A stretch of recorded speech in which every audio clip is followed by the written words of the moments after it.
Welcome to the Online Success Journey podcast, your opportunity to discover and learn from entrepreneurs like yourself. This is not your typical podcast, but a place where you can get the real story and find out how real people encounter speed bumps and detours, but journey through to find success. Now here's your host for the Online Success Journey podcast, Patience. Welcome to Online Success Journey podcast. This is episode 404. Make sure you click to subscribe right now so you'll never miss a journey. I post one episode each week and each guest has a fascinating story to tell. Joining us today is Frederick Cary. Fred is a senior executive, strategic consultant, attorney, and investment banker. He has focused on building global companies from startup stage through to exit by IPO or MA. Hello, Fred. Hello, how are you? I'm fine, thank you. My audience are so excited to hear about your journey. Start by telling us one thing we are going to learn from you today. Well, I think if there's one thing I'm going to leave you with is if you start this journey, it never ends. The journey of entrepreneurship is a continuing event with no final goal in mind. It just continues over and over. So buckle up and be prepared for a lifelong journey. Wow. Can't wait to hear more. Let's get started with the basics. Can you tell my audience a little bit about your background, what you did before you started your own business? Yeah, I've been an entrepreneur for, it feels like centuries. I've started 10 different companies, took a couple of those companies public. I had 2 other companies that were acquired, and I started my last company called ideapros.com. I started that about 6 years ago with a mindset of trying to help first-time entrepreneurs create businesses. So I've been on this entrepreneurial journey for a long, long time, and I am using this part of my career to help inspire and create other successful companies.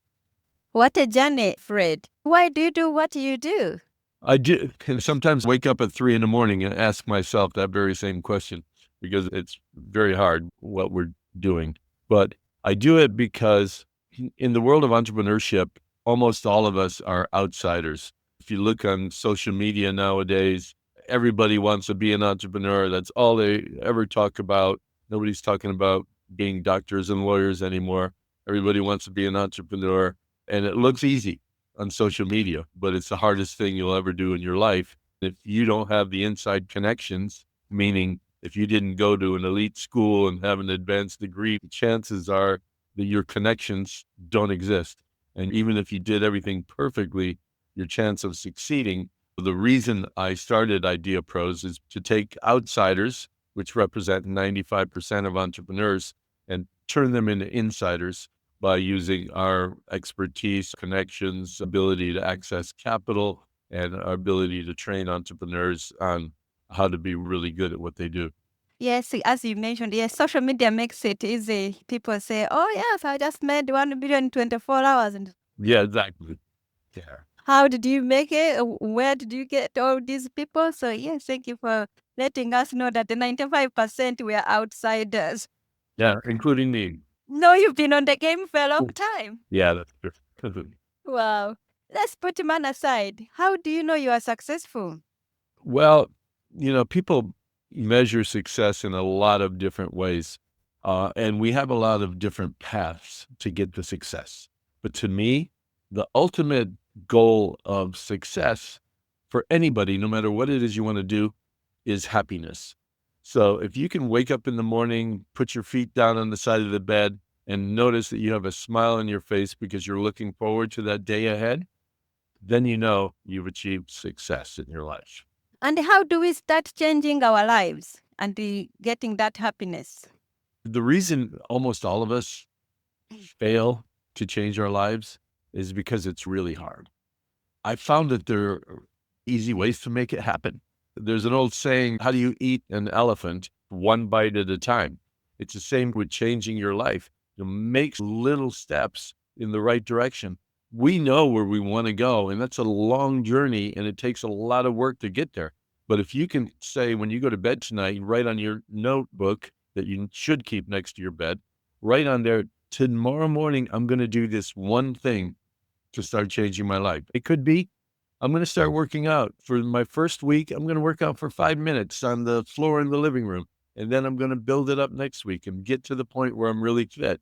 Or if I want to increase my knowledge, I'm going to sign up for a free course on marketing at Coursera. I'm going to take that course and then go forward to the next thing. Changing your life is equivalent to, when did you fall in love? If you have a husband or wife or boyfriend or girlfriend, what moment in time did you fall in love with them? You don't know, because it's a gradual process that happens by making these little things happen every day and knowing that that person's there for you every day, no matter if you're in a good day or a bad day. It's consistency over time. And all of a sudden, wow, I'm in love with this person. It's the same thing with changing your life. Little tiny steps every single day. And then before you know it, oh my God, my life has changed to where I really want it to be. But why do you think that many people fail to change our lives? Why is it hard that we can't really master? It's hard because we're looking at the mountain instead of looking at that next step that we need to take. Put your head down, look at your feet, and take one step forward. If we can start compartmentalizing life-changing things into little tasks that we need to do every day, then our lives are going to change right before our eyes by the time we look up from that next step. Thank you. Tell us how to turn our ideas into business. All right. Well, hopefully this show's about 5 hours long, so I can tell you the answer to that. Let me give you a brief version of it. The biggest failure point for entrepreneurs is you have created a business that there is no demand for. Now, think about how outrageous that is. You've spent your time, your energy, you've taken your idea, turned it into a product, turned it into a company, turned it into a service, and the doorbell never rings. That happens because we don't investigate, we don't do the research, we don't have this kind of war plan that you need to have when you go into battle and when you go into business. The typical first-time entrepreneur is like a coach of a professional sports team, but they don't even know what the sport is, who their players are, what the rules are. And that's how we enter into business. So if you want to take your idea and turn it into a business, the very first thing you need to do is research, really understand where you are, what that market is, where it's growing, where the opportunities are, how to avoid the strengths of your competitors that are already in there and exploit their weaknesses. Those are things we need to do to turn ideas into creative businesses. And again, we don't do the homework necessary to make that happen successfully most of the time. Wow. How long would it take us to be successful? Well, again, to me, success is an ongoing element of what you're doing. So it depends on how you measure success. To me, if we're talking about financially successful, Facebook, 7 years, no revenue. They didn't have any idea how they were going to monetize that company. Amazon, 13 years, losing hundreds of millions of dollars, even after they were public. They didn't have a way to be profitable. And those companies found their way, and obviously now are enormously possible. So I wouldn't worry as much about what success means as far as making a profit. To me, success means taking your organization and moving it forward 1 foot at a time till you get to a point where you see it's starting to operate smoothly, it's starting to grow relatively quickly, you have all the elements of it under your control. To me, that's success, that you have to wake up and do again tomorrow morning. Tell my audience about the magic moment The magic moment? in your life. The biggest magic moment in my life has nothing to do with business. The biggest magic moment in my life was when I was given 85% custody of my daughter. I had to raise both of my daughters on my own while growing companies. I was the first kindergarten room mom for my younger daughters. For me, the magic moment in time was the ability to be a really good dad and be there for them when they needed me most. How did you balance the work and also looking after the children on your own? There is no balance of that. Your kids come first. You have to do that. I worked out of my home a lot. I had a large house, so I'd have 10, 15, 20 employees come to my house regularly. When I was in the office, it was during school hours. Wow, thank you. What have you learned from business as a whole? What I've learned from business is it gives you an opportunity to control your own life. And it gives you an opportunity to be an artist in the creation process. Business is your ticket to following your own rules, learning how to discipline yourself, learning how to be dependable for the others that work with you and around you and for creating world-class experiences for your customers. Business is a major obligation, and at the same time, it's an incredible opportunity to do something good for yourself, your company, your community, and sometimes even for the world. For someone who's out there listening, wanting to start their own company or their own business, how can they avoid the competition? That is an elusive question that I answer this way. You cannot avoid competitions. In fact, you need to embrace competition. If you enter into an arena where there are no competitors, you've entered into an arena where there's no demand. Because every time there's a demand, there are people out there trying to serve that demand. They may not be doing it well. They may not be doing it anywhere near how you are doing it. For example, the first car, the competition was the horse. So there's always competitors. So instead of avoiding them, I like to learn from them. What are they doing well that I can try to do better? What are they doing poorly where I can fill the gap? Because right now, for the first time in history, you have a transparent opportunity to see all the customers of all your competitors. Look for 1-star reviews, look for 2-star reviews, look for consistency in those bad grades and build your business around their 1 and 2-star reviews. Make that part of the business your 5-star reviews, and that way you'll capture more and more market share. But you're never going to be able to avoid competitors, just be better than they are. Yes, as you mentioned that the new beginners or the newbies who want to start their online businesses, 9 to 5, they're outsiders. My question is, can anyone be an entrepreneur, or are some people more cut out for it than others? If you want to be an entrepreneur, you have to have an extraordinarily high risk tolerance. Otherwise, don't even think about doing it. You're typically going to be going from 40-hour work week, well-paid, benefits, retirement plan, to working for 100 hours with no pay, no sleep, no guaranteed promise for your future, and no benefits. Making that leap is very difficult. If you look at even some of the most successful people, Elon Musk, he's pretty damn successful. If you look at him in 2008, he'd already made a couple $100 million from PayPal. He had SpaceX and Tesla, and both of those companies were losing it. At the end of 2008, both of those companies were on the verge of going bankrupt. He took the last $90 million he had, threw half in each of the two companies, and was left with literally nothing. He was sleeping on couches of friends' apartments because he didn't even have a place to go. And that's the kind of all-in mentality you have to really be successful as an entrepreneur. You have to go past the pain towards the finish line. Now you're making it not glamorous, like I see it on social media. No, it's not. It's Wow. not glamorous, but it's certainly rewarding. What is one thing that has contributed to your success?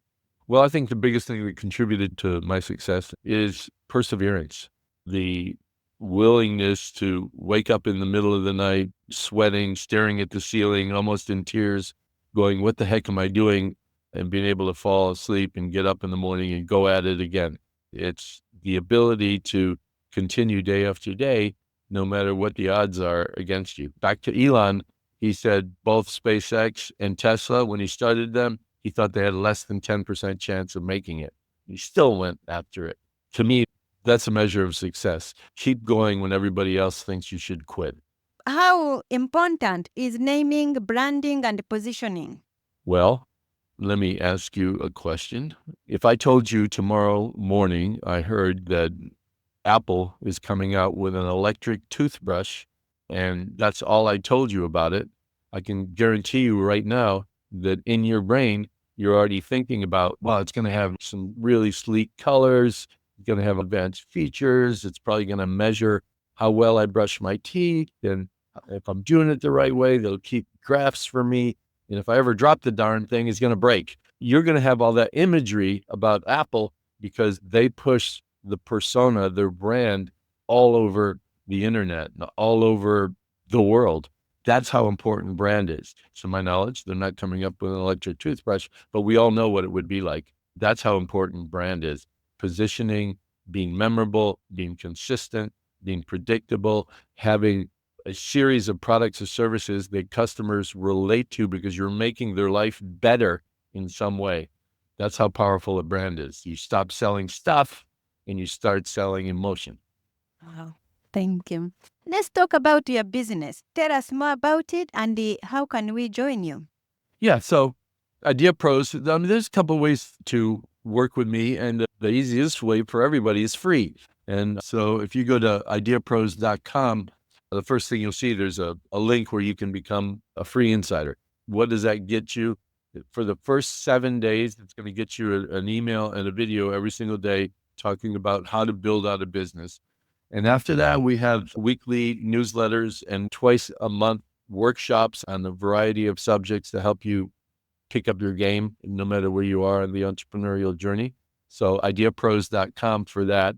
There's also an application form there if you want us to work as your co-founder and you're ready to move your business forward. And also, you can reach me on Instagram at official Fred Cary. I have over 500,000 followers. Once a day, I do a little 1-minute clip on something that should inspire you to do better as a leader, as an entrepreneur, as somebody who wants to make their life better. And those are key ways to reach out to me. There will be more from Fred in a moment. If you are encouraged by Fred, please go to my website where you will find more amazing free content. Are you struggling to achieve one or more of your major goals? Do things like fear, confusion, and overwhelm get in the way? Then maybe I can help. I work with clients to support them get unstuck and make massive leaps forward to create their dream life. Go to onlinesuccessjourney.com/coaching. That's onlinesuccessjourney.com/coaching. Do you watch movies or read books? In the world of Netflix, I often fall asleep trying to make my way through a movie or a stand-up comic. I don't physically read books as much as looking at Blinkist, which is an app that has condensed versions of all the highlights of every single book. I go through 3 or 4 of those every single day. At least once a month, I'll pick up a book and read a book cover to cover. Tell us what is your favorite book that has some relevance to being an entrepreneur. My favorite book that I think has relevance to entrepreneurship or being a better human being is probably nothing you ever heard on this podcast before. It's a book called The Prophet by Gabriel Gibran. It is a book of verses about being a better person, being a better lover, being a better husband or wife, being fair, compassionate, how to raise your children, all these things that for me are fundamental to being a better person. My argument is you can't have a great company unless you're a great leader, and you cannot be a great leader unless you're trying to be a really good human being, and that starts at home. And that's why that book is one that I think is a foundational book for the way to think to have a better life. If your business was down to its last $100, how would you invest it? How would I invest my last $100? Yeah. The guy that started FedEx didn't have enough money to make payroll. He took it all out of the bank, got on an airplane, went to Las Vegas, bet on black, won, and had enough money to have jet fuel for the next week, and then they got a $40 million loan from another company. So how I would take my last $100, probably find some way to invest that to make it $1,000. I don't know that I could do much with just 100. Okay. If you had a note in your pocket, what would that note be? You got this. Do you feel like you succeeded or like you're only on the way?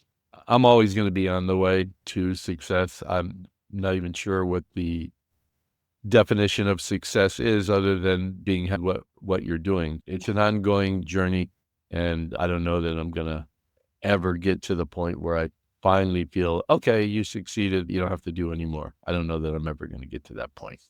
Will you ever stop? No, I'll never stop. I promise my kid. You know, it's funny because when I was young, like 30, I was convinced I'm going to retire by the time I hit 40. And then I pushed it out. And now I had, on my last birthday, I had to promise my kids that I'll retire by the time I hit 90. Wow, that's great. As we come to the end of our interview, what additional wisdom would you like to share with our listeners? Here's what I'd like to share with anybody. The pains that we have in our lives, a bad parent, a bad relationship, the promotion at work that you didn't get, that you thought you deserved. We all think that those things are unique to us, but we all have those things happening all the time. So when you're feeling a bit of imposter syndrome, get up and do it. There's nobody that can support you more strongly than you. And if you wake up every morning and you look in the mirror and say, just like the note in my pocket, you got this, you're going to get there one step at a time. Don't listen to the distractors. Just go for it. You're going to make it.